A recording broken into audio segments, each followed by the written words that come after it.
Hello जय हिंद दोस्तों। आपका हमारे इस यूट्यूब फैमिली पायलट अर्नी में स्वागत है।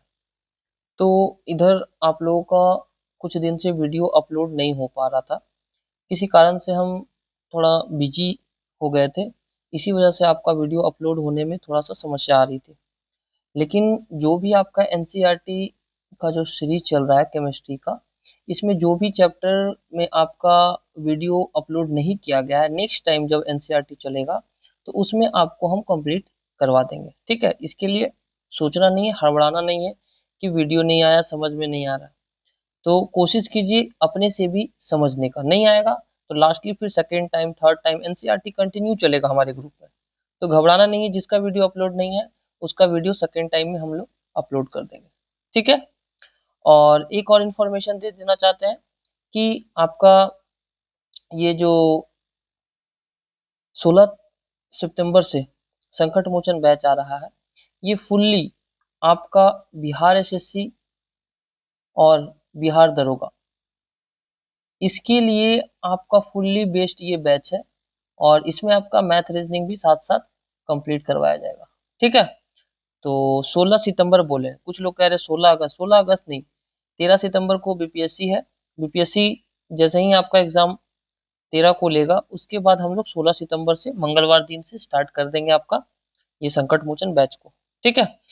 तो देखिए, आज हम आप लोग के लिए बिहार एसएससी जो 10 तारीख को एग्जाम लिए, 10 अगस्त को, फील्ड असिस्टेंट का, उसके साइंस के प्रश्न को हम आप लोगों के सामने लेकर आए हैं। और इसका एनालिसिस करना बहुत जरूरी है, क्योंकि अभी आप आने वाले एएसओ जो बिहार सीजीएल के थ्रू देने वाले हैं, या बीएसओ बिहार एसएससी लेगा, या 10+2 जो बिहार एसएससी लेगा, इसके लिए आप इसको एनालिसिस जरूर अच्छे से कीजिए। क्योंकि इसी सब टॉपिक से क्वेश्चन को घुमा फिरा कर एग्जामिनर आपसे पूछता है। तो जब भी कोई एग्जाम हो बिहार में, किसी भी आयोग के द्वारा, बीपीएससी हो, बिहार एसएससी हो, या बीपीएसएससी हो, तो उसके क्वेश्चन को एनालिसिस जरूर कीजिए अपने से। ठीक है। तो हम आपको सिर्फ इसका आंसर यहाँ नहीं बताने आए हैं कि 76 का 1, 77 का 4। इसके साथ साथ हम आपको बहुत सारे ऐसे फैक्ट बताएंगे जो इससे रिलेटेड है, और हो सकता है आने वाले जो 71th बीपीएससी है, या बिहार एसएससी सीजीएल जो देने वाले हैं आप लोग, उसमें आपके लिए बहुत ही फायदा करेगा। तो वीडियो को पूरा अंत तक जरूर देखिएगा। बहुत सारे एक एक फैक्ट को हम इसमें कवर करवाएंगे। और इसमें जो आंसर टिक है वो हमारा नहीं है, वो किसी स्टूडेंट के द्वारा भेजा गया है, जिसको हम आपके सामने सही आंसर बताने का प्रयास करेंगे। ठीक है। तो चलिए स्टार्ट करते हैं। आपका साइंस के 25 प्रश्न पूछे हैं। तो संवहनी पौधे में जाइलम का प्राथमिक कार्य क्या है? तो हम लोगों ने आपको बायो में, पादप पुस्तक में भी ये टॉपिक को क्लियर किए हैं। ठीक है। तो संवहनी पौधे में जाइलम का क्या काम है? तो जाइलम पहले होता क्या है? तो जाइलम एक प्रकार का जटिल उत्तक है, या अस्थाई उत्तक है, सरल उत्तक है। किस प्रकार का ये उत्तक है? तो एक चीज याद रखिएगा कि जाइलम जो है आपका जटिल अस्थाई उत्तक है। जाइलम जो है एक प्रकार का जटिल अस्थाई उत्तक है। तो जटिल अस्थाई उत्तक में आपका दो आता है, एक होता है जाइलम जो अब यहाँ पे देखें, और दूसरा होता है फ्लोएम। क्या होता है? फ्लोएम। तो जाइलम का क्या काम है कि जड़ से खनिज लवण, या फिर आपका जो जल है, उसको पत्तियों तक पहुंचाने का काम है इस जाइलम का। और ये फ्लोएम का क्या काम है? तो फ्लोएम जो है आपका मुख्य रूप से ये भोजन को, क्या ऐसा ये उत्तक, संवहन उत्तक का पार्ट है जो भोजन में जो कार्बनिक या अकार्बनिक पदार्थ है उसका परिवहन करता है। तो फ से फ्लोएम, फ से फूड, ज से जाइलम, और ज से जल। तो आपका 76 का ऑप्शन ए हो जाएगा। जड़ों से पत्तियों तक जल और घुले हुए खनिज का परिवहन करना। इसका बिल्कुल राइट आंसर क्या हो जाएगा? ऑप्शन नंबर ए आपका बिल्कुल राइट आंसर हो जाएगा। ठीक है। क्या हो जाएगा? ए नंबर बिल्कुल राइट आंसर हो जाएगा। ठीक है। क्वेश्चन नंबर 77, मानव पाचन तंत्र में प्रोटीन का पाचन किस अंग में शुरू होता है? देखिए, ये क्वेश्चन का लाइन को अच्छे से पढ़िएगा, क्योंकि क्वेश्चन का लाइन ही आपको फंसा सकता है। प्रोटीन के पाचन का अंग कहाँ शुरू होता है? तो एक चीज याद रखिएगा कि प्रोटीन का पाचन जो है ना हमारा अमाशय में शुरू होता है। कहाँ शुरू होता है? अमाशय। अगर कहीं कहीं अमाशय नहीं देगा तो वहां पर आपको उदर देगा, फंसिएगा नहीं। उदर मतलब पेट। ये तीनों ऑप्शन आपका बिल्कुल करेक्ट है। तो मानव के पाचन तंत्र में प्रोटीन प्रोटीन का पाचन कहाँ शुरू होता है? तो शुरू या तो अमाशय या ऑप्शन में पेट या फिर उदर। तो प से प्रोटीन, प से पेट में इसका पाचन प्रारंभ होता है। लेकिन अगर बोलेगा यहाँ प्रोटीन का पाचन कहाँ अंत होता है या पूर्ण रूप से प्रोटीन का पाचन कहाँ होता है, तो पूर्ण रूप से बोलेगा, पूर्ण रूप से प्रोटीन का पाचन, अंतिम रूप से प्रोटीन का पाचन कहाँ होता है? तो छोटी आंत में होता है। कहाँ होता है? छोटी आंत में होता है। आई बात समझ में? तो प्रोटीन का पाचन शुरू होता है अमाशय, उदर, पेट में, और अंत होता है छोटी आंत में। एक चीज यहाँ पे आपसे क्वेश्चन बनता है कि प्रोटीन के पाचन में सहायक एंजाइम। तो याद रखिएगा प्रोटीन के पाचन में सहायक एंजाइम होता है ट्रिप्सिन। क्या होता है? ट्रिप्सिन। इस चीज को याद रखिएगा। और प्रोटीन के पाचन, जब प्रोटीन का पाचन हो जाता है तो पाचन के बाद प्रोटीन किस में बदल जाता है? आपसे पूछता है कि पाचन के बाद प्रोटीन किस में बदल जाता है? याद रखिएगा अमीनो अम्ल में बदल जाता है। किस में? अमीनो अम्ल में ये बदल जाता है। तो इसका राइट आंसर क्या हो जाएगा कि मानव के पाचन तंत्र में प्रोटीन का कहाँ शुरू होता है पूछ रहा है, ये ध्यान दीजिएगा। तो इसका राइट आंसर हो जाएगा अमाशय। राइट आंसर क्या हो जाएगा? अमाशय। अगर बोलेगा अंतिम रूप से तब होता आपका छोटी आंत। उसी प्रकार बोलेगा वसा का पाचन कहां पर आपका समाप्त होता है, तो वसा का पाचन छोटी आंत में समाप्त होता है। हाँ, एक क्वेश्चन और पूछ सकता है आपको कि कार्बोहाइड्रेट कार्बोहाइड्रेट का पाचन कहाँ शुरू होता है? तो कार्बोहाइड्रेट का पाचन आपका मुख में स्टार्ट होता है। कहाँ होता है? कार्बोहाइड्रेट का पाचन मुख में होता है। और भोजन का पूर्ण पाचन कहाँ होगा? अगर बोलेगा भोजन पूर्ण रूप से पचता कहाँ है, तो पूर्ण रूप से भोजन का पाचन छोटी आंत में होता है। तो इतना सारा फैक्ट 77 नंबर से आप याद रखिएगा। 77 का इसका आंसर आपका हो जाएगा ऑप्शन नंबर डी। क्या हो जाएगा? Option number D. अगला चलते हैं 78। 78 क्या कहता है? देखिएगा ध्यान से। आणविक जीव विज्ञान में डीएनए टेम्पलेट से आरएनए अणुओं के संश्लेषण की प्रक्रिया को किस रूप में जाना जाता है? तो एक चीज याद रखिएगा, आणविक जीव विज्ञान केंद्र आपसे पूछता है ना, ये कहाँ है? तो हैदराबाद में। कहाँ है? हैदराबाद में। तो एक चीज याद रखिएगा कि जब डीएनए से डीएनए बनता है, इसे क्या कहते हैं? तो जब डीएनए से डीएनए बनता है इसे कहते हैं रेप्लिकेशन। क्या कहते हैं? रेप्लिकेशन। और जब डीएनए से आरएनए बनता है तो इसे हम लोग कहते हैं ट्रांसक्रिप्शन। क्या कहते हैं? ट्रांसक्रिप्शन। ठीक है। तो यहां पूछ रहा आणविक जीव विज्ञान में डीएनए टेम्पलेट में आरएनए, तो डीएनए से आरएनए बन रहा है। देखिएगा ध्यान से, समझ पड़िएगा ध्यान से। डीएनए से क्या बन रहा है? आरएनए अणु का संश्लेषण हो रहा है। तो अब आप ही बताइए, डीएनए से डीएनए रेप्लिकेशन और डीएनए से आरएनए ट्रांसक्रिप्शन। तो ट्रांसक्रिप्शन कहाँ है? आपका डी ऑप्शन। ट्रांसक्रिप्शन मतलब प्रतिलेखन। ऑप्शन नंबर डी बिल्कुल सही हो जाएगा। ठीक है। तो इतना सारा फैक्ट इससे याद रखिएगा। चलिए अगला चलते 79 नंबर। 79 क्या? देखिए बहुत अच्छा क्वेश्चन है। मस्तिष्क। ये मस्तिष्क से भी रिलेटेड हम आपको वीडियो एक दे दिए स्पेशल, जाकर नहीं देखें तो देख लीजिएगा। मस्तिष्क का वह भाग जो मुद्रा और संतुलन को बनाए रखता है। तो एक चीज याद रखिएगा, मस्तिष्क के 3 पार्ट होते हैं। पहला होता है अग्र मस्तिष्क, दूसरा होता है मध्य मस्तिष्क, और तीसरा होता है पश्चिम मस्तिष्क। अग्र मस्तिष्क में आपका आता है सेरिबेलम और डायएनसीफिलोन। क्या आता है? डायएनसीफिलोन। मस्तिष्क की वीडियो में पूरा हमने इस चीज को डिस्क्राइब किया, अगर नहीं देखे तो जाकर देख लीजिएगा, उससे बाहर मस्तिष्क नहीं पूछेगा। तो ये सेरिब्रम जो है इसी को हम लोग कहते हैं प्रमस्तिष्क। क्या कहते हैं? प्रमस्तिष्क। ये मस्तिष्क का सबसे बड़ा भाग होता है। प्रमस्तिष्क जो है मस्तिष्क का सबसे बड़ा भाग होता है। मतलब पूरे मस्तिष्क का 2/3 यही कैप्चर करता है। और यहाँ पर सोचने का, बुद्धि, याददाश्त, ये सभी जो है आपका इसमें कंट्रोल होता है। ठीक है। याददाश्त, सोचने की क्षमता सेरिबेलम में। इसके बाद हम लोग एक पश्च मस्तिष्क का भाग देख लेते हैं। तो पश्च मस्तिष्क में आता है आपका सेरिबेलम। क्या आता है? सेरिबेलम। और आता है मेडुला ऑब्लांगेटा। ओनली शॉर्टकट में लिखते हैं मेडुला ऑब्लांगेटा। तो ये जो सेरिबेलम है, ये सेरिबेलम जो है ये क्या काम करता है? तो बॉडी को बैलेंस करता है, संतुलन बनाए रखता है, बॉडी को बैलेंस करता है। और इसी सेरिबेलम को हम लोग कहते हैं अनुमस्तिष्क। क्या कहते हैं? अनुमस्तिष्क। तो ये क्या काम करता है? बॉडी को बैलेंस बनाता है। हमारे शरीर में जो ऐच्छिक क्रिया होती है उसको ये कंट्रोल करता है। ऐच्छिक क्रिया को ये कंट्रोल करता है सेरिबेलम। और ये दूसरा सबसे बड़ा भाग है। पहला तो सेरिब्रम है और दूसरा सबसे बड़ा भाग यही होता है। मेडुला ऑब्लांगेटा का क्या काम है? तो ये अनैच्छिक क्रिया को कंट्रोल करता है, जैसे श्वसन, सांस लेना, हृदय का स्पंदन, पाचन, उल्टी का नियमन केंद्र, सब मेडुला ऑब्लांगेटा करता है। तो यहाँ आपसे क्या प्रश्न पूछ रहा है? यहाँ आपसे प्रश्न पूछ रहा है कि संतुलन के लिए कौन जिम्मेदार है? तो आप क्या आंसर मारिएगा? संतुलन हमारा अनुमस्तिष्क करता है। कौन करता है? अनुमस्तिष्क करता है। तो 79 का ऑप्शन सी बिल्कुल सही है। ठीक है, वीडियो जाकर देख लीजिएगा मस्तिष्क का, बहुत अच्छे से डिटेल में बताया। क्वेश्चन नंबर 80 कह रहा है कि अनुवांशिक में जीन के वैकल्पिक शब्द क्या है? तो एक चीज याद रखिएगा कि जीन के वैकल्पिक रूप को एलील कहते हैं। क्या कहते हैं? एलील कहते हैं। ये एलील क्या होता है मालूम है? जब एक ही गुण के विपरीत रूप को प्रकट करने वाले कारक को एलील कहते हैं। मतलब एक ही गुण है, मान लीजिए इसका और इसका एक ही गुण है, तो एक ही गुण के विपरीत रूप दोनों का क्या है? अलग अलग है। एक देख रहे हैं ब्लू कलर है, एक काला कलर है, दोनों का रूप जो है अलग अलग है।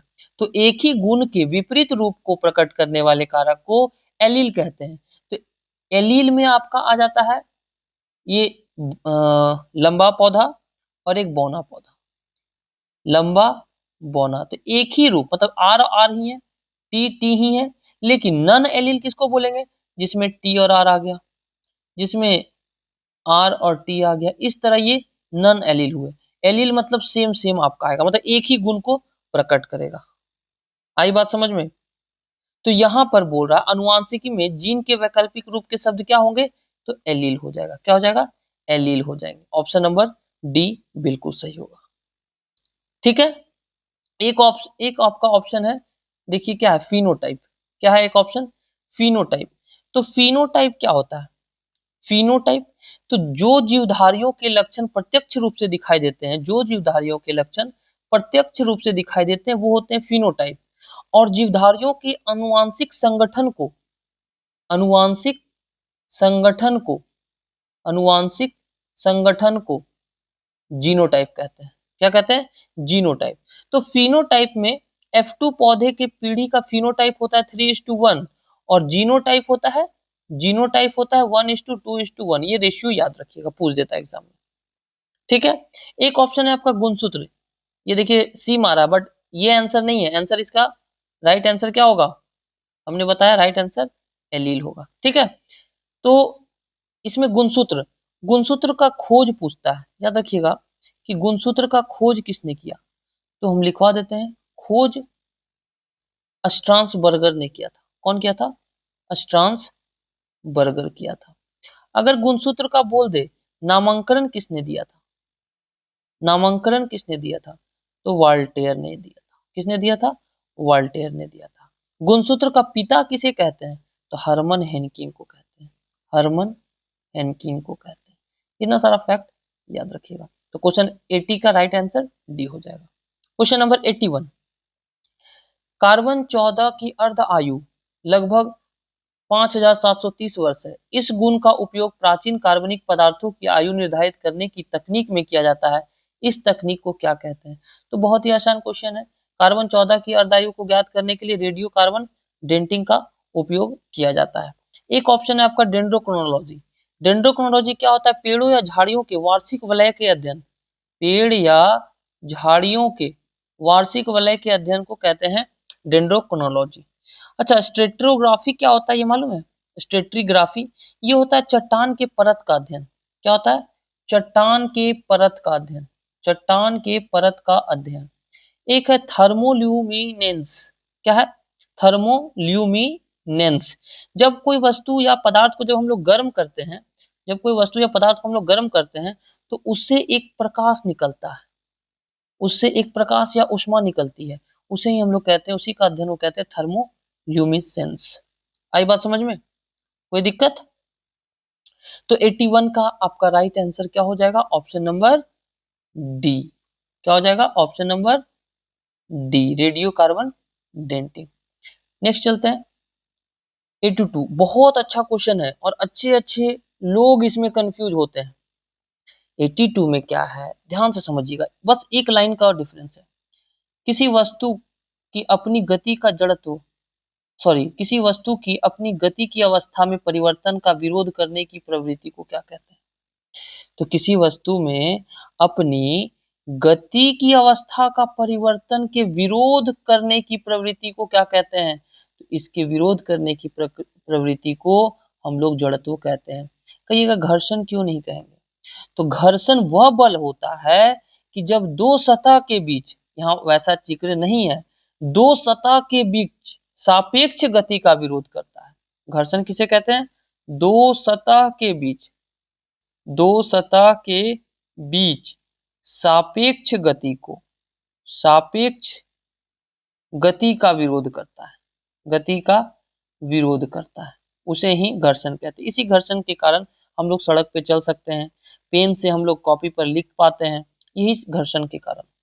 तो अब ऑप्शन आया आपका जड़त्व। जड़त्व क्या होता है? देखिए डिफिनेशन में जड़त्व क्या होता है, तो जब किसी वस्तु की अपनी गति की अवस्था में परिवर्तन, गति की अवस्था में जो परिवर्तन का विरोध करती है, इसका मतलब विरोध मतलब नहीं समझे। जैसे मान लीजिए कि कोई गाड़ी रुकी हुई है, कोई गाड़ी रुकी हुई है और वो अचानक चल देती है, तो बैठा यात्री कहाँ आगे की ओर जाता है कि पीछे की ओर? तो जो बैठा हुआ यात्री है वो पीछे की ओर झुक जाता है। तो यही तो है, अपनी गति की अवस्था में परिवर्तन का वो विरोध करती है। गाड़ी आगे चलने लगता है, वो पीछे झुक जाती है, तो गति का विरोध किया। अब दूसरा चीज, मान लीजिए कोई चल रही है गाड़ी, तो चल रही है गाड़ी, अचानक उसमें ब्रेक मारे, तो बैठा यात्री जो है उसमें आगे की ओर झुक जाता है, तो ये सब गति का विरोध करते हैं। तो यही है आपका जड़त्व। संवेग क्या होता है मालूम है? तो संवेग बराबर होता है द्रव्यमान गुने वेग, द्रव्यमान गुने वेग। संवेग जो है किसी वस्तु के द्रव्यमान और वेग के गुणनफल को वस्तु का संवेग कहते हैं। और ये संवेग सदिश राशि है। कैसी राशि है? सदिश राशि है। और इसका एसआई मात्रक होता है केजी मीटर प्रति सेकंड, केजी मीटर प्रति सेकंड। कोई दिक्कत?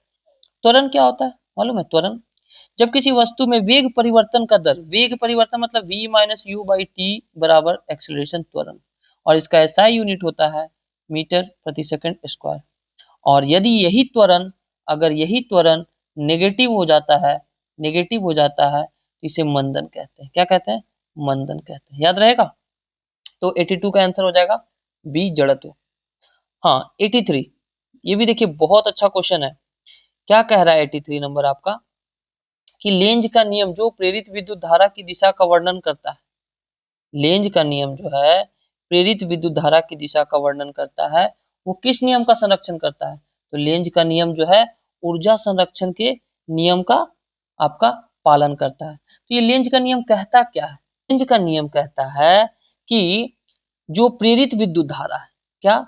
जो प्रेरित विद्युत धारा है, प्रेरित विद्युत धारा या प्रेरित विद्युत धारा जो गति का, जैसे लेंज का नियम ये क्या कहता है कि प्रेरित विद्युत धारा गति का विरोध करती है, गति का विरोध करती है, गति का विरोध करती है। मतलब जहां से ये करंट उत्पन्न होता है, लेंज का नियम कहता है कि जहां से ये करंट विद्युत धारा उत्पन्न होती है उसी का वो विरोध करता है। जैसे हम लोग बोलते हैं ना कि जिस ग्रुप से पढ़ा है उसी ग्रुप का विरोध करता है लोग, जिस थाली में खाता है उसी थाली में छेद करता है, वही है लेंज का नियम। मतलब जहां से विद्युत धारा उत्पन्न हुआ उसी का वो विरोध किया, यही है लेंज का नियम। तो लेंज के नियम में पूछता है कि प्रेरित विद्युत वाहक बल की दिशा ज्ञात करने के लिए किस नियम का उपयोग करते हैं? तो यही लेंज का नियम। लेंज के नियम में ही प्रेरित विद्युत वाहक बल की दिशा ज्ञात करने में उपयोग किया जाता है। ठीक है, याद रखिएगा ये लाइन बहुत इंपॉर्टेंट है। प्रेरित विद्युत वाहक बल की दिशा ज्ञात करने के लिए किस नियम को? तो लेंज का नियम। लेंज का नियम क्या कहता है? प्रेरित विद्युत धारा की गति का वो विरोध करती है, मतलब जहां से वो विद्युत धारा उत्पन्न हुआ है उसी विद्युत धारा का वो विरोध करती है, यही है लेंज का नियम। और ये लेंज का नियम किस संरक्षण पर आधारित है? तो ऊर्जा संरक्षण पर ये आधारित है। 83 का ऑप्शन ए। अगला चलते हम लोग 84 नंबर। 84 क्या कहता है देखिएगा ध्यान से, कि वह कौन सी परिघटना है जिसमें प्रकाश एक माध्यम से दूसरे माध्यम में, जैसे हवा में पानी में जाते समय वो मुड़ जाती है। तो ये तो सिंपल सा है आंसर कि वो है अपवर्तन। क्या होगा? अपवर्तन का नियम।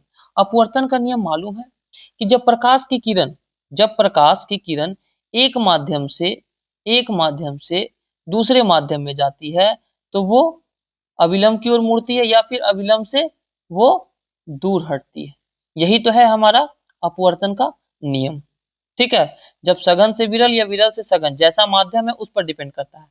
तो वही पूछ रहा है वो कौन सी परिघटना है जिसमें प्रकाश एक माध्यम से दूसरे माध्यम में, जैसे हवा से पानी में जाते समय वो मुड़ जाती है, तो वो है आपका अपवर्तन। यही अपवर्तन के कारण ही तो पानी में कोई डूबा हुआ पेंसिल, मान लीजिए कोई पेंसिल पानी में डूबा हुआ है, वो तिरछा या टूटा हुआ दिखाई देता है। पानी में तैरती हुई मछली कैसे दिखाई देती है? ऊपर दिखाई देती है। तारों का टिमटिमाना अपवर्तन के कारण टिमटिमाना। ठीक है, हमारा आंख, मानव का आंख जो है किस पर काम करता है, किस सिद्धांत पे? तो हमारा जो आंख है वो प्रकाश के अपवर्तन के सिद्धांत पे कार्य करता है। ठीक है, सूर्य का सुबह शाम बड़ा दिखाई देना क्या होगा? अपवर्तन। 2 मिनट पहले सूर्य का, मतलब सूर्योदय से 2 मिनट पहले और सूर्यास्त के 2 मिनट बाद सूर्य का दिखाई देना अपवर्तन। ये सारा आपका अपवर्तन का एग्जाम्पल था, एकदम याद रखिएगा। तो इसका राइट ऑप्शन क्या हो जाएगा? 84 का ऑप्शन नंबर डी। आप लोग सबसे पहला वीडियो मेरा इसी पर आया था, लाइट पर, जो नहीं देखें जाकर कंप्लीट कर लीजिएगा, सारा समझाया उसमें, परावर्तन क्या है, विवर्तन क्या है, विक्षेपण क्या है। ठीक है, क्वेश्चन नंबर 85, एक छोटे आयाम वाले सरल लोलक का आवर्तकाल किस पर निर्धारित होता है? तो आवर्तकाल टाइम पीरियड जो है 2π√L/g पर डिपेंड करता है। L/g मतलब लंबाई और ग्रेविटी गुरुत्व पर। तो इसमें ऑप्शन द्रव्यमान होगा, नहीं होगा। मुक्त कोण नहीं होगा। द्रव्यमान लंबाई, तो देखिए लंबाई पर तो करता है लेकिन द्रव्यमान पर नहीं करता है, तो ऑप्शन नंबर डी क्या हो जाएगा? करेक्ट हो जाएगा। तो किस पर डिपेंड करता है? लंबाई पर। 85 का ऑप्शन नंबर डी हो जाएगा। ठीक है, चलिए क्वेश्चन नंबर हम लोग चलते हैं। तो इसी में क्या होता है ना, एक और दो फैक्ट बता देते हैं कि जो t is equal to 2π√L/g होता है, ये आवर्तकाल, तो ये L लंबाई और g पर डिपेंड करता है। तो एक चीज याद रखिएगा, जब किसी लोलक की घड़ी को पृथ्वी के तल से ऊपर या फिर नीचे ले जाने पर, पृथ्वी के ऊपर या नीचे ले जाने पर g का मान क्या हो जाता है? घट जाता है। तो एक चीज याद रखिएगा, गर्मियों में लोलक की लंबाई क्या होती है? बढ़ जाती है। जब लोलक का लंबाई बढ़ जाएगा तो उसका आवर्तकाल क्या होगा? घट जाएगा। आवर्तकाल क्या होगा? घट जाएगा। और आवर्तकाल वो, सॉरी, लंबाई बढ़ जाएगा तो आवर्तकाल बढ़ जाएगा। उल्टा बोल दी, क्योंकि आप खुद देखिए टाइम पीरियड जो है √L/g पर डिपेंडेंट है, मतलब टाइम पीरियड जो है डायरेक्टली प्रोपोर्शनल है लंबाई पर। तो लंबाई बढ़ेगा तो आवर्तकाल क्या होगा? बढ़ेगा। तो इसीलिए गर्मियों में लोलक की लंबाई क्या होती है? बढ़ जाती है। लोलक की लंबाई बढ़ जाती है, तो लोलक की लंबाई बढ़ जाएगी तो आवर्तकाल क्या हो जाएगा? टाइम पीरियड बढ़ जाएगा। और आवर्तकाल बढ़ जाएगा तो घड़ी सुस्त हो जाएगी। उसी प्रकार सर्दियों में क्या होता है कि लंबाई कम जाती है तो टाइम पीरियड घट जाता है। टाइम पीरियड घट जाता है तो घड़ी तेज चलने लगती है। आई बात समझ में? आप खुद सोचिए ना, आपको मान लीजिए यहाँ से यहाँ डिस्टेंस जाने में आपको लग रहा है 10 मिनट। ठीक है, आप पैदल चल के जा रहे हैं, पैदल जा रहे हैं, और यहां से यहां आपको बाइक से जाने में 3 मिनट लग रहा है। 3 मिनट लग रहा है, मतलब यहाँ पर आपका टाइम पीरियड क्या है? टाइम पीरियड यहाँ पे क्या है? कम है। कम है मतलब आप तेजी से गए हैं, कम है मतलब तेजी से गए हैं, और यहाँ आवर्तकाल ज्यादा है मतलब आप स्लो गए हैं। तो वही चीज है कि अगर लंबाई बढ़ गई तो आवर्तकाल बढ़ गया तो घड़ी सुस्त रहेगी। आवर्तकाल बढ़ गया मतलब टाइम पीरियड बढ़ गया, टाइम पीरियड बढ़ गया मतलब आप स्लो स्लो जा रहे हैं, पैदल जा रहे हैं। और आवर्तकाल घट गया मतलब आप तेजी से जा रहे हैं, बाइक से जा रहे हैं मतलब तेजी से जा रहे हैं। तो यही जस्ट कहानी है इसमें। ठीक है, तो 85 का राइट ऑप्शन हो जाएगा ऑप्शन नंबर डी। ठीक है, चलिए नेक्स्ट क्वेश्चन नंबर हम लोग देखते हैं 86 नंबर। 86 क्या कहता है कि प्रकाश विद्युत प्रभाव। ये क्वेश्चन देखिएगा, यूट्यूब पे बहुत सारे ऐसे जो टीचर हैं, नाम तो नहीं लेंगे, बट बता रहे हैं कि प्रकाश विद्युत प्रभाव का खोज आइंस्टीन ने किया, जो कि सरासर गलत है। प्रकाश विद्युत प्रभाव जो है इसका खोज हेनरिक हर्ट्ज ने किया है। किसने किया है? हेनरिक हर्ट्ज ने। हमने देखा है कि कुछ यूट्यूब में लोग इसको गलत आंसर दे रहे हैं। प्रकाश विद्युत प्रभाव का खोज हेनरिक हर्ट्ज ने किया है। यूट्यूब में आंसर आइंस्टीन बता रहे हैं, जबकि आइंस्टीन को प्रकाश विद्युत प्रभाव के लिए नोबेल मिला था। याद रखिएगा। आइंस्टीन को प्रकाश विद्युत प्रभाव के लिए नोबेल मिला था, खोज हेनरी हर्ट्ज ने किया था। और प्रकाश विद्युत प्रभाव को उत्पन्न कौन सी किरण करती है, पूछता है प्रकाश विद्युत प्रभाव को उत्पन्न कौन सी किरण करती है, याद रखिएगा पराबैंगनी किरण करती है। कौन करता है, पराबैंगनी किरण उपयोग करती है। ठीक है, तो 86 का राइट ऑप्शन हो जाएगा आपका, अच्छा पूरा पढ़ देते हैं। प्रकाश विद्युत प्रभाव, प्रकाश के कण सदृश प्रकृति के होते हैं, मतलब सदृश एक समान होते हैं जब यह किसी पदार्थ के से इलेक्ट्रॉन के उत्सर्जन का वर्णन करता है। मतलब कि प्रकाश विद्युत प्रभाव प्रकाश के कण सदृश प्रकृति को दर्शाता है और यह किसी पदार्थ से इलेक्ट्रॉन के उत्सर्जन का वर्णन करता है, मतलब इलेक्ट्रॉन यहाँ से उत्सर्जित होता है इसका वर्णन करता है। कब, जब यह टकराता है, किससे टकराएगा, हाई फ्रीक्वेंसी उच्च आवृत्ति विद्युत चुंबकीय विकिरण से ये टकराएगा, तब जाकर क्या करेगा, इलेक्ट्रॉन का उत्सर्जन करेगा। तो ऑप्शन नंबर ए बिल्कुल सही है। ठीक है, क्वेश्चन नंबर आपका देखिए 87 है। हाँ इधर मिट गया राइट साइड में, 87 है। ये कौन सा नंबर है, 87। देखिए ध्यान से, इसके बारे में भी हम यूट्यूब पर दे चुके हैं, चालन संवहन विकिरण का फुल डिटेल वीडियो आपको उपलब्ध है, जाकर देख लीजिए जो नहीं देखे। जो जो हॉट टॉपिक हमने कराया है यूट्यूब पर, देखिए क्वेश्चन मैक्सिमम उसी से आ रहे हैं। आपको हमने लाइट दिया है उससे आया, मस्तिष्क दिया है उससे आया है, चालन संवहन विकिरण पढ़ाया है उससे आया है। तो हॉट टॉपिक का जो मेरा प्लेलिस्ट बना हुआ है उसको इग्नोर मत कीजिए, जाकर देखिए। बीपीएससी देने वाले हो या फिर सीजीएल देने वाले हैं या दरोगा देने वाले हैं, उस हॉट टॉपिक को अच्छे से कंप्लीट कर लीजिए। क्या कह रहा है देखिए 87 कि सूर्य द्वारा पृथ्वी को गर्म करने के लिए उष्मा का स्थानांतरण। तो सूर्य से पृथ्वी जो गर्म होती है वो डायरेक्ट होती है, इसमें किसी भी माध्यम की आवश्यकता नहीं होती है।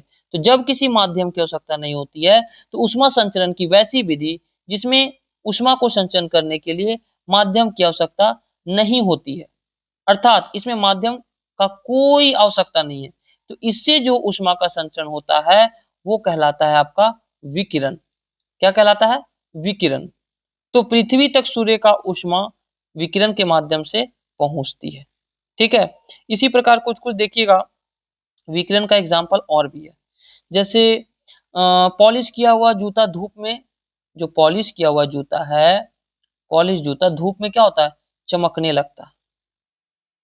ठीक है, उसके बाद जो चाय का केतली, चाय का केतली जो है, चाय का केतली, चाय का केतली बाहरी सतह, बाहरी सतह चमकदार होता है, बाहरी सतह चमकदार होता है, किसके कारण, तो विकिरण के कारण।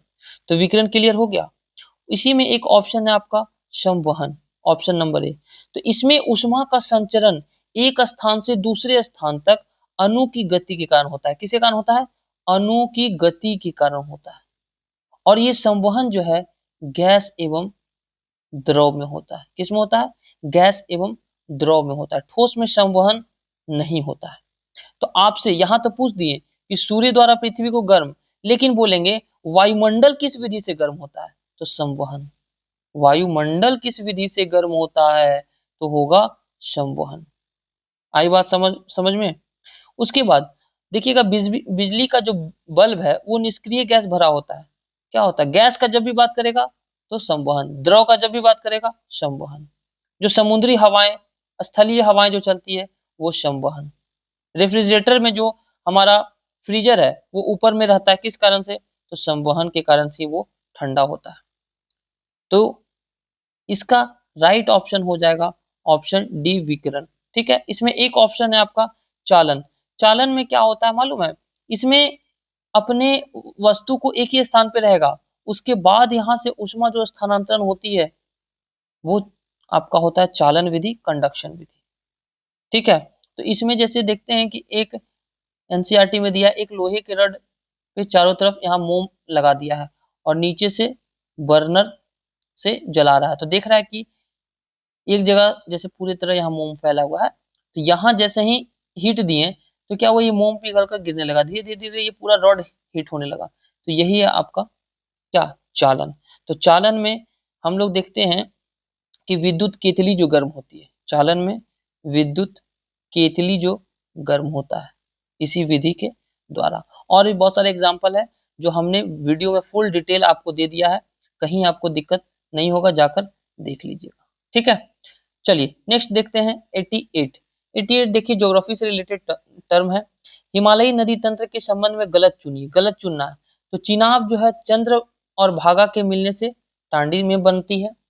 झेलम, झेलम का आपका क्या हो जाएगा कि बेरीनाग से निकलते हुए वुलर झील से होकर बहती है। ठीक है, झेलम नदी ये बेरीनाग के समीप शेषनाग झील के कांगड़ा रोहतांग दर्रे से निकलती है। ऑप्शन सी रावी क्या है, देखिए तो हिमाचल में उत्पन्न होती है और देवप्रयाग के पास गंगा मिलती है। नहीं, रावी नदी जो है ये कांगड़ा जिले के रोहतांग दर्रे के समीप निकलती है। कहां से रावी निकलती है? कांगड़ा जिले के रोहतांग दर्रा से। कहां से? रोहतांग दर्रा से। और रोहतांग दर्रा से निकलकर किसमें मिल जाती है? यहाँ तो दिया गंगा में ना, रावी गंगा में नहीं मिलती है। कहाँ मिलती है मालूम है? ये मिलती है चिनाब नदी में। कहाँ मिलती है? चिनाब नदी में। सतलज ये मानसरोवर के निकट राखस ताल से निकलती है। सतलज कहाँ से निकलता है? तिब्बत के मानसरोवर झील के राकस ताल से। और ये जाके मिलती कहाँ है सतलज? सतलज मिलती है ब्यास में। अच्छा, चिनाब कहाँ मिलती है? तो चिनाब का मुहाना चिनाब नदी में ही होता है। ठीक है, ऐसे चिनाब से होते हुए ये सिंधु नदी में जाकर मिलती है पश्चिम में। ठीक है, झेलम का मुहाना कहाँ, मतलब कहाँ जाकर ये मिलती है? तो झेलम जो है आपका चिनाब में जाकर मिलती है, वुलर झील से होकर बहती है और चिनाब में मिलती है। ठीक है, रावी के बारे में तो बता दिए, कांगड़ा जिले के रोहतांग दर्रे से निकलती है और ये मिलती कहाँ है? तो चिनाब नदी में। कहाँ मिलती है? चिनाब नदी में। तो ऑप्शन सी बिल्कुल इसका सही हो जाएगा। ठीक है, क्वेश्चन नंबर 89। 89 क्या कहता है देखिएगा ध्यान से, कि द्रव्यमान m और v के बीच गतिज ऊर्जा का सूत्र। तो kinetic energy is equal to होता है हाफ mv²। ये गतिज ऊर्जा ही हो गया। स्थितिज ऊर्जा हो जाता है mgh। ठीक है, एक और काइनेटिक एनर्जी का फॉर्मूला होता है संवेग के टर्म में p²/2m। ये भी याद रखिएगा, p²/2m। तो 89 का राइट ऑप्शन क्या हो जाएगा? ऑप्शन नंबर सी हो जाएगा। ठीक है, क्वेश्चन नंबर चलते हम 90। 90 क्या कह रहा है कि पृथ्वी के वायुमंडल में, पृथ्वी के वायुमंडल में किस परत में ओजोन परत है? तो किस परत में ओजोन परत है जो सूर्य की हानिकारक पराबैंगनी किरणों का अधिकांश भाग को अवशोषित कर लेती है? तो ओजोन परत, ओजोन का सूत्र होता है O3। और ये ओजोन परत जो है आपका समताप मंडल में पाया जाता है। ओजोन परत कहाँ पाया जाता है? समताप मंडल में पाया जाता है। ये पृथ्वी का जो है ना ओजोन परत सुरक्षा कवच है। क्या है ये? सुरक्षा कवच है। ठीक है, तो समताप मंडल के बारे में याद रखना है कि इसमें मौसम संबंधी घटना नहीं होती है। मौसम संबंधी घटना नहीं होती है, इसीलिए वायुयान उड़ाने के लिए आदर्श मंडल माना जाता है। ठीक है, एक है आपका क्षोभ मंडल। क्षोभ मंडल जो है वायुमंडल का सबसे निचली परत है। सबसे निचली परत है। कहाँ ये? निचली परत है। ये 8 से 18 किलोमीटर तक होता है। ठीक है, और इसमें एक चीज पूछता है कि किस मंडल को संवहन मंडल कहते हैं? इसी क्षोभ मंडल को संवहन मंडल भी कहते हैं। और यहाँ पर संवहनी धाराएं बहती है, इसीलिए इस मंडल को एक और नाम से जानते हैं, जो है क्षोभ मंडल को अधोमंडल कहते हैं। क्या कहते हैं? अधोमंडल भी कहते हैं। ठीक है, और क्षोभ मंडल में 165 मीटर की ऊंचाई पर 1 डिग्री सेंटीग्रेड में गिरावट होती है। ठीक है, याद रहेगा। एक होता है आपका समताप मंडल, देख लीजिए। एक होता है आपका आयन मंडल। आयन मंडल के बारे में याद रखिएगा, नहीं है, हम यहाँ पे ताप को आयन मंडल ऑप्शन दे देते हैं। तो आयन मंडल के बारे में सिर्फ एक चीज याद रखिएगा कि यहाँ पर विद्युत आवेशित कण पाए जाते हैं। विद्युत आवेशित कण पाए जाते हैं जो आयन कहते हैं, जिसे हम लोग आयन कहते हैं। इसीलिए यहाँ पर आयन फॉर्मेशन होने के कारण इस मंडल को आयन मंडल भी कहते हैं। और आयन मंडल में जब हम लोग वृद्धि करते, मतलब ऊंचाई पे जाते हैं, तो ऊंचाई पे बढ़ने के साथ साथ यहाँ पर तापमान में भी वृद्धि होती है। ठीक है, मध्य मंडल के बारे में ज्यादा कुछ नहीं जानना है, इसमें ज्यादा कुछ क्वेश्चन बनते नहीं है। ठीक है, तो 90 का ऑप्शन हो जाएगा ऑप्शन नंबर 1 समताप मंडल। क्वेश्चन नंबर 91 देखिए, ये भी हमने आपको बहुत अच्छे से बताया है रेडॉक्स रिएक्शन के बारे में। तो रेडॉक्स रिएक्शन क्या है? तो रेडॉक्स रिएक्शन जो है ऑक्सीडेशन और रिडक्शन का है, मतलब ऑक्सीकरण, ऑक्सीकरण और अवकरण, ऑक्सीकरण और अवकरण जब अभिक्रिया साथ साथ होती है तो इस अभिक्रिया को रेडॉक्स अभिक्रिया कहते हैं। तो रेडॉक्स अभिक्रिया में इलेक्ट्रॉन प्राप्त करने वाले पदार्थ को क्या कहा जाता है? तो अपचयित कहा जाता है, रिड्यूस्ड कहा जाता है। क्या कहा जाता है? रिड्यूस्ड कहा जाता है। आप एक चीज गौर कीजिएगा, ये जो पेपर आया है BRSSC फील्ड असिस्टेंट का, आप हमारा हॉट टॉपिक को जाकर देख लीजिएगा। देखिएगा आपको वीडियो हमने कब अपलोड किया और क्वेश्चन देखिए। मैक्सिमम मेरा जो हॉट टॉपिक आपका अपलोड किया गया है, प्लेलिस्ट में जाकर चेक कीजिएगा, सारा ये सब दिए हैं। ऑक्सीडेशन, रिडक्शन, उष्माक्षेपी, उष्माशोषी, ये रिएक्टिविटी सीरीज वाला दिए हुए हैं, बॉयल का नियम, गैस का नियम वाला सारा देखिए, लाइन बाय लाइन मेरा हॉट टॉपिक का ये सब सारा क्वेश्चन है। ऊपर हमने जितना बताया सारे हॉट टॉपिक का, ये क्षोभ मंडल नहीं दिए हैं। ये देखिए चालन, संवहन, विकिरण, ये भी है आपका। उसके बाद आप देखिए प्रकाश विद्युत प्रभाव नहीं, ये भी आपको हम दे चुके हैं। प्रकाश का अपवर्तन परावर्तन भी दिए हैं, ठीक है। लेंज का नियम भी हमने प्रेरित विद्युत धारा का दे दिया है। आपका अनुवांशिक ने दिया, मस्तिष्क देखिए पढ़ा दिए हैं, ये दे चुके हैं। आपका प्रोटीन का पाचन दे दिए हैं सेट के डिस्कशन में। संवहन में देख लीजिए। तो आपको मैक्सिमम हमारा हॉट टॉपिक का वीडियो आप देख लीजिए। ये 10 अगस्त को एग्जाम हुआ है। कब हुआ है? 10 अगस्त को। और हमने जितना वीडियो अपलोड किया कितना तारीख को, जाकर देख लीजिए। प्रूफ देने की आवश्यकता नहीं है, वीडियो का डेट देखिए और एग्जाम हुआ 10 अगस्त को, मिला लीजिए आप। मैक्सिमम हॉट टॉपिक का क्वेश्चन है।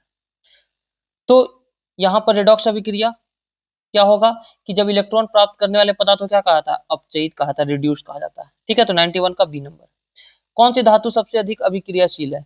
तो सबसे अभिक्रियाशील धातु में आपको हमने एक लॉजिक दिया था, याद है? कैटरीना ने कार मांगी, अल्टोजन, फरारी, फिर भी हमें क्यों मिली? Silver Audi. तो अगर नहीं देखें तो धातु की अभिक्रियाशीलता का एक ट्रिकी वीडियो हमने यूट्यूब पर अपलोड कर चुका हूँ, जाकर उसको देख लीजिएगा, ठीक है। तो सबसे ऊपर होता है पोटेशियम, फिर सोडियम, फिर कैल्शियम, फिर मैग्नीशियम, एल्युमिनियम। तो क्या पूछा है? कौन सी धातु सबसे अभिक्रियाशील होगी? तो ऑप्शन के अनुसार पोटेशियम हो जाएगा सबसे ज्यादा अभिक्रियाशील। 92 का डी। बॉयल के नियम के अनुसार, अब देखिए फिर आ गया बॉयल का नियम। तो हमने बॉयल का नियम, चार्ल्स का नियम सब बता दिए। गैस में हम लोग बॉयल्स का नियम बता दिए, क्या कि बीटी कपास, इसका ट्रिक हमने क्या दिया है बॉयल के नियम में? बीटी कपास, बीटी कपास। तो बी से हो गया आपका बॉयल्स लॉ, टी से हो गया टेम्परेचर कांस्टेंट। तो इसमें टेम्परेचर कांस्टेंट है, मतलब क्या कहना चाह रहा है कि इसमें जो आयतन है वो दाब के व्युत्क्रमानुपाती होता है। मतलब प्रेशर बढ़ेगा तो आयतन घटेगा, प्रेशर घटेगा तो आयतन बढ़ेगा। तो क्या पूछ रहा है कि बॉयल्स के नियम के अनुसार यदि किसी गैस का तापमान स्थिर रखते हैं, चलिए टेम्परेचर कांस्टेंट है, तो आयतन कम करते हैं तो दाब क्या होगा? तो हमने देखा बॉयल्स के लॉ में कि आयतन जो है डायरेक्टली प्रोपोर्शनल है 1/p का। तो यहाँ पर आयतन क्या हो रहा है? कम हो रहा है। तो प्रेशर क्या होगा? खुद बताइए। प्रेशर बढ़ जाएगा। प्रेशर क्या होगा? बढ़ जाएगा। ये है आपका बॉयल्स का नियम के अनुसार, ठीक है। उसी प्रकार हमने देखा था चार्ल्स के नियम में। चार्ल्स का नियम था आपका सीपी ठाकुर। क्या था चार्ल्स के नियम में? क्या था? CP Thakur, CP Thakur. तो सी से चार्ल्स, पी से प्रेशर कांस्टेंट।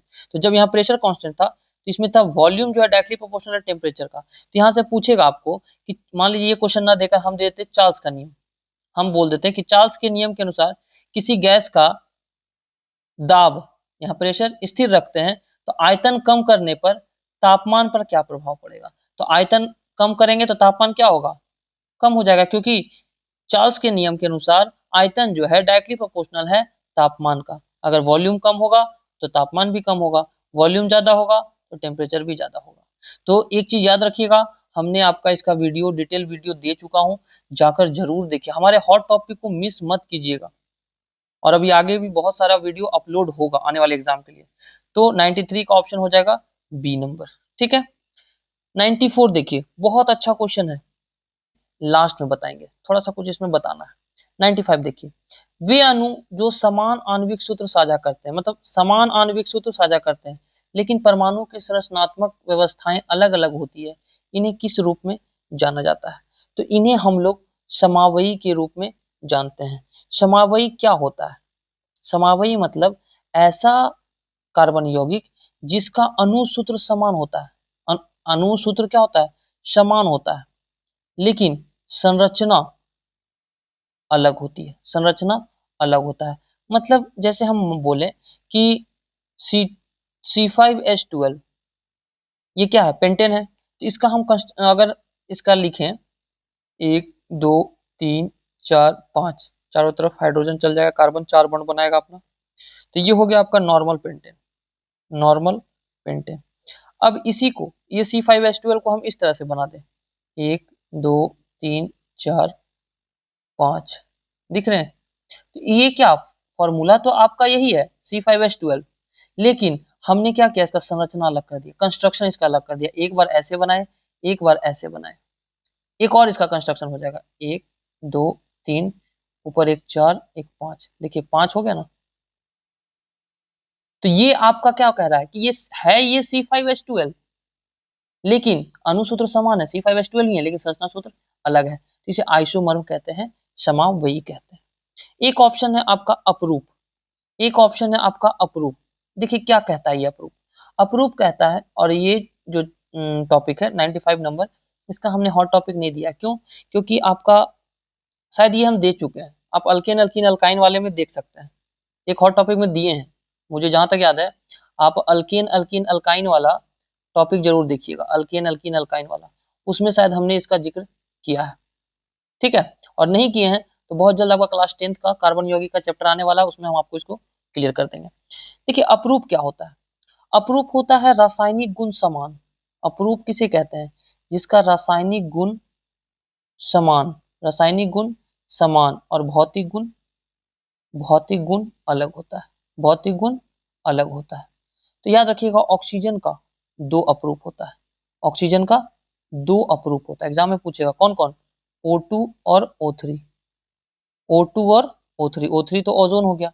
हाइड्रोजन के कितने अपरूप होते हैं, तो हाइड्रोजन के 2 अपरूप होते हैं, आर्थो हाइड्रोजन और पारा हाइड्रोजन, आर्थो हाइड्रोजन और पारा हाइड्रोजन, ठीक है। कार्बन के कितने अपरूप होते हैं, तो 3, हीरा, ग्रेफाइट और बकमिनिस्टर फुलेरिन, फुलेरिन, तो कार्बन के 3 अपरूप होते हैं। कोई दिक्कत, तो अपरूप क्लियर हो गया कि किसे कहते हैं अपरूप, किसके कितने अपरूप होते हैं। देखिए एक ऑप्शन है आपका समस्थानिक, एक ऑप्शन है आपका समस्थानिक, तो समस्थानिक उसे कहते हैं जिसकी क्या, द्रव्यमान संख्या, द्रव्यमान संख्या भिन्न और परमाणु संख्या समान होता है। जैसे हाइड्रोजन के 3 समस्थानिक, प्रोटियम ड्यूटियम ट्रिटियम, ऑक्सीजन के 3 समस्थानिक, ऑक्सीजन 16 17 18, ठीक है, कार्बन का 2 समस्थानिक।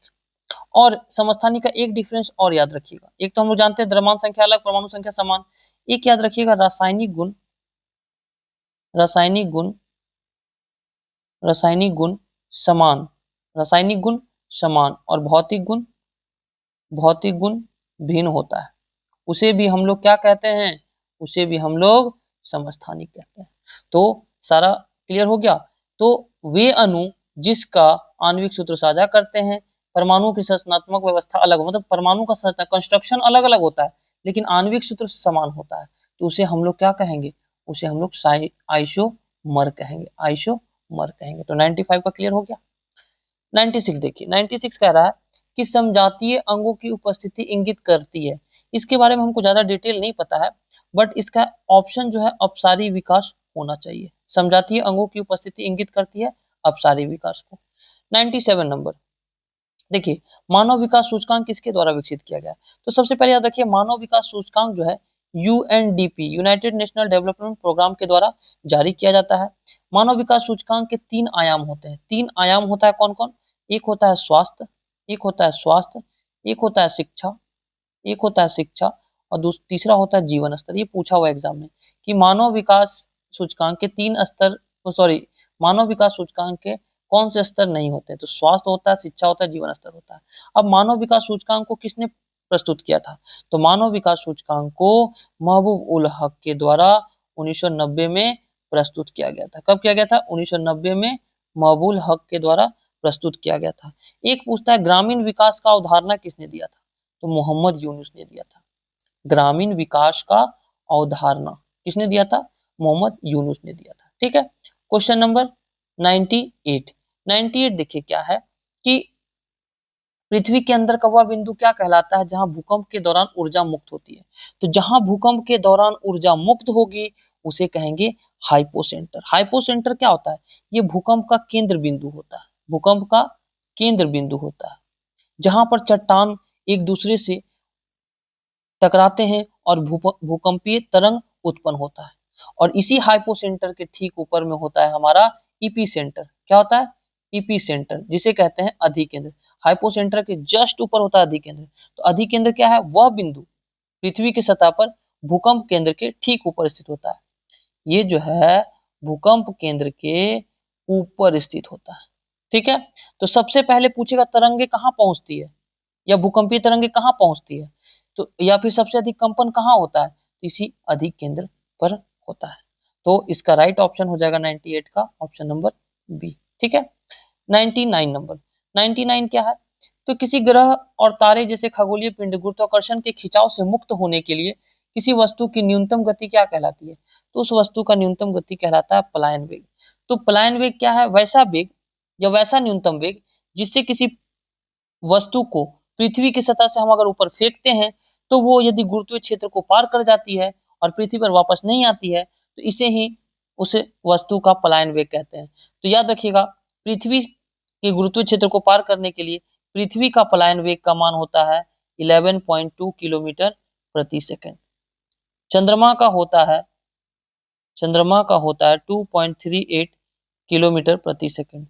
सूर्य का होता है 42 किलोमीटर प्रति सेकंड। याद रखिएगा, है ना। 99 का ऑप्शन हो जाएगा ऑप्शन नंबर ए। 100 नंबर। सतह पर भूपट्टी भीतरी लावा के ठंडा होने और जमने के से जो बनती है चट्टानें, उसे हम लोग क्या कहते हैं? तो जो मैग्मा या लावा के जमने से जो चट्टान बनती है उसे हम लोग कहते हैं आग्नेय चट्टान। क्या कहते हैं? आग्नेय चट्टान। ऑप्शन नंबर डी बिल्कुल सही होगा।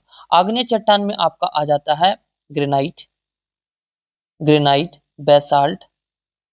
बेसाल्ट, ग्रेवो, और भी एक दो आता है, याद रखिएगा। ठीक है, अब इसमें एक है आपका औषधि। तो औषधि किससे निर्माण होता है मालूम है?